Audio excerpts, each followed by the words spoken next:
복부 팽만, 소화불량, 위장장애, 복숭아와 함께 먹으면 이와 같은 불편함을 초래할 수도 있는 음식이 있다는 것을 알고 계셨나요? 아무리 영양가 높은 음식이어도 궁합에 따라 건강한 보약이 될 수도 있고 질병을 유발하는 독이 될 수도 있습니다. 오늘 영상을 끝까지 시청해 주시면 복숭아와 함께 먹으면 독이 되는 3가지 음식과 맛있는 복숭아를 고르는 방법, 그리고 올바른 보관 방법에 대해 모두 알려드리겠습니다. 안녕하세요. 건강한 굴레입니다. 여러분의 일상에 건강한 굴레를 만들어드리기 위한 정보만을 찾아서 차곡차곡 전달드리겠습니다. 잊지 말고 구독과 좋아요, 알람 설정 부탁드립니다. 그럼 지금부터 자세히 알아보겠습니다. 복숭아와 맞지 않는 음식 첫 번째는 감입니다. 감은 차가운 성질을 가진 음식으로 분류됩니다. 이는 감이 몸을 차갑게 하는 성질을 가지고 있다는 의미입니다. 감은 특히 떫은 맛을 내는 탄닌 성분이 많이 함유되어 있습니다. 복숭아는 온성 또는 평성 음식으로 분류됩니다. 이는 복숭아가 몸을 따뜻하게 하거나 중립적인 성질을 가지고 있다는 의미입니다. 복숭아는 수분 함량이 높고 소화가 빠르게 이루어지는 편입니다. 감의 떫은 맛은 탄닌이라는 성분 때문에 발생합니다. 탄닌은 단백질과 결합하여 소화 효소의 활동을 방해할 수 있습니다. 이로 인해 소화가 느려지거나 어려워질 수 있습니다. 또한 탄닌은 위액과 결합하여 위의 점막을 자극할 수 있으며 이는 소화불량이나 위장장애를 유발할 수 있습니다. 감의 차가운 성질과 복숭아의 온성 성질이 소화 과정에서 충돌할 수 있습니다. 특히 감의 탄닌 성분이 복숭아의 소화를 방해할 수 있습니다. 복숭아는 소화가 빠르게 이루어지지만 감의 탄닌으로 인해 소화 과정이 느려지거나 중단될 수 있습니다. 이는 복부 팽만감, 가스, 소화불량 등의 증상을 유발할 수 있습니다. 사람마다 체질과 소화 능력이 다르기 때문에 같은 음식을 섭취해도 반응이 다를 수 있습니다. 특히 위가 약하거나 소화 기능이 떨어지는 사람들은 감과 복숭아를 함께 섭취할 때 더 큰 영향을 받을 수 있습니다. 감과 복숭아를 함께 섭취하면 소화에 부담이 될 수 있다는 것은 감의 떫은 맛을 내는 탄닌 성분과 두 음식의 성질 차이로 인해 소화 과정이 방해받을 수 있기 때문입니다. 특히 위가 약한 사람들은 이러한 조합을 피하는 것이 좋습니다. 복숭아와 감을 각각 단독으로 또는 소화에 부담을 주지 않는 다른 음식과 함께 섭취하는 것이 더 좋습니다. 복숭아와 맞지 않는 음식 두 번째는 고구마입니다. 고구마는 복합 탄수화물 특히 섬유질이 풍부한 음식입니다. 이러한 섬유질은 소화 과정이 느리게 이루어지도록 합니다. 특히 고구마에는 셀룰로스와 펙틴 같은 섬유질이 많아 장에서 소화되는 데 시간이 걸립니다. 고구마는 소화 과정에서 천천히 분해되며 이는 혈당을 천천히 올리는 장점이 있지만 소화가 느리게 이루어질 수 있다는 단점도 있습니다. 복숭아는 수분 함량이 높고 소화가 빠르게 이루어지는 음식입니다. 또한 천연 당분이 많이 들어있어 빠르게 소화되고 흡수됩니다. 섬유질이 있지만 이는 주로 수용성 섬유질로 비교적 쉽게 소화됩니다. 고구마의 섬유질은 소화가 느리게 이루어지기 때문에 복숭아와 함께 섭취할 때 소화 속도의 차이가 발생할 수 있습니다. 복숭아는 빠르게 소화되고 위를 통과하지만 고구마는 천천히 소화됩니다. 이러한 차이로 인해 복숭아가 위에서 더 오래 머물게 되며 이는 발효 과정을 촉진할 수 있습니다. 복숭아의 당분이 위에서 발효되기 시작하면 가스가 생성될 수 있습니다. 이는 복부 팽만감, 가스 트림 등의 증상을 유발할 수 있습니다. 고구마의 섬유질도 발효 과정을 통해 가스를 생성할 수 있지만 이는 주로 장에서 발생합니다.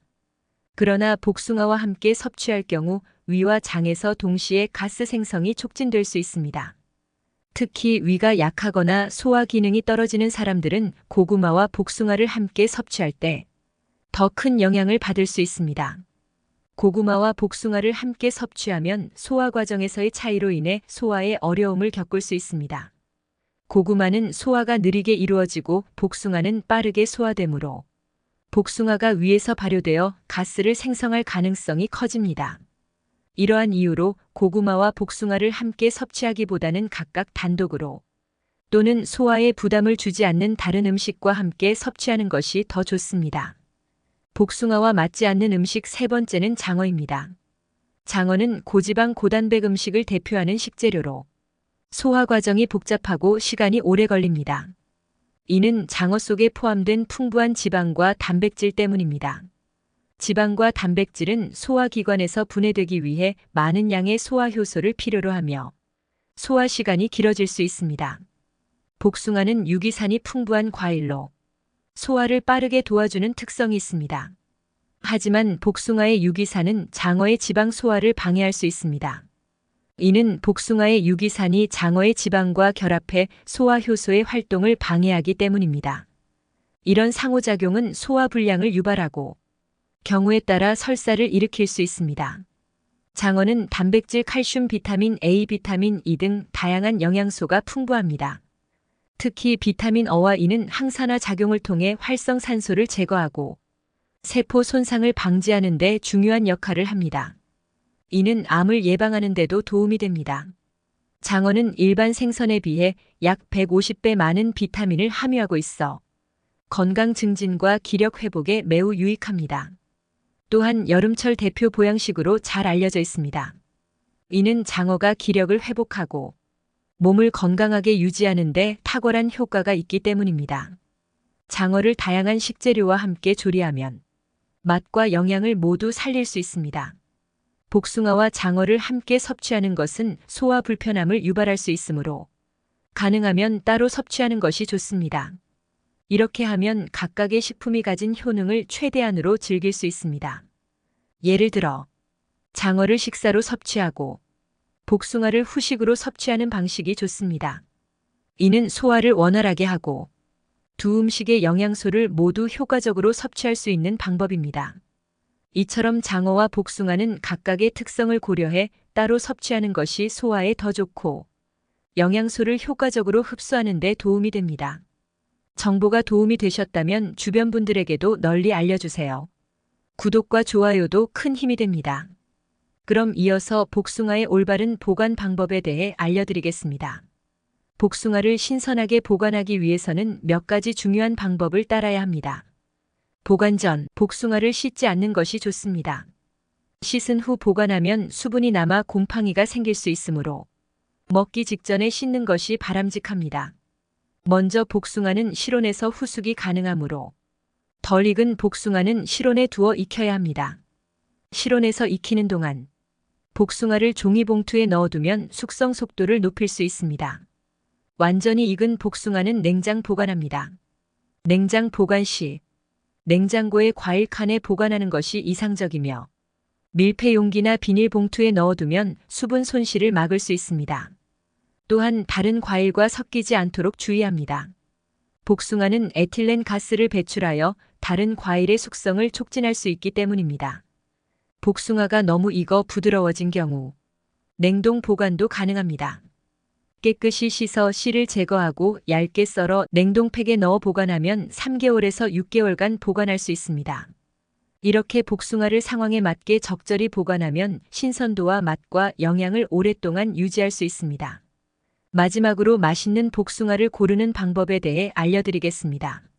맛있는 복숭아를 고르기 위해서는 몇 가지 중요한 포인트를 고려해야 합니다. 첫 번째는 복숭아의 색상이 고르게 분포되어 있는지 확인합니다. 붉은색과 노란색이 선명하게 나타난 복숭아가 맛과 당도가 높습니다. 푸른빛이 많이 도는 복숭아는 덜 익은 상태일 가능성이 큽니다. 두 번째는 복숭아의 향기를 맡아보세요. 잘 익은 복숭아는 달콤하고 향긋한 과일 향이 강하게 납니다. 향기가 부족하다면 덜 익었을 가능성이 있습니다. 세 번째는 복숭아를 부드럽게 눌러보세요. 너무 단단하지 않고 약간의 탄력이 느껴지는 것이 좋습니다. 너무 무르거나 물러진 부분이 있다면 과숙일 수 있습니다. 네 번째는 복숭아의 모양이 고르고 표면에 흠집이나 멍이 없는 것이 좋습니다. 표면이 매끄럽고 윤기가 나는 복숭아가 신선하고 맛있습니다. 다섯 번째는 크기가 너무 작은 것보다는 적당히 큰 것을 고르되 무게가 묵직한 것이 좋습니다. 무게감이 있는 복숭아는 수분과 당도가 높은 편입니다. 여섯 번째는 복숭아의 꼭지 부분이 싱싱하고 마르지 않은 것이 좋습니다. 꼭지 부분이 마르고 갈라져 있으면 오래된 복숭아일 수 있습니다. 이러한 기준을 바탕으로 복숭아를 선택하면 보다 신선하고 맛있는 복숭아를 고를 수 있습니다. 오늘은 복숭아와 함께 먹으면 독이 되는 음식 3가지와 보관 방법, 그리고 맛있는 복숭아를 고르기 위한 방법을 알려드렸습니다. 생각보다 우리 주변에는 저렴하지만 건강하고 맛있는 과일과 채소들이 많습니다. 무턱대고 비싼 건강식품을 복용하기 전에 건강한 식재료로 꾸준히 섭취하는 습관을 먼저 가져보면 어떨까요? 앞으로 건강한 굴레 채널에서는 일상에서 쉽게 접할 수 있는 건강한 식재료와 생활 습관에 대한 알찬 정보를 가지고 오겠습니다. 많은 관심 부탁드립니다. 시청해주셔서 감사합니다.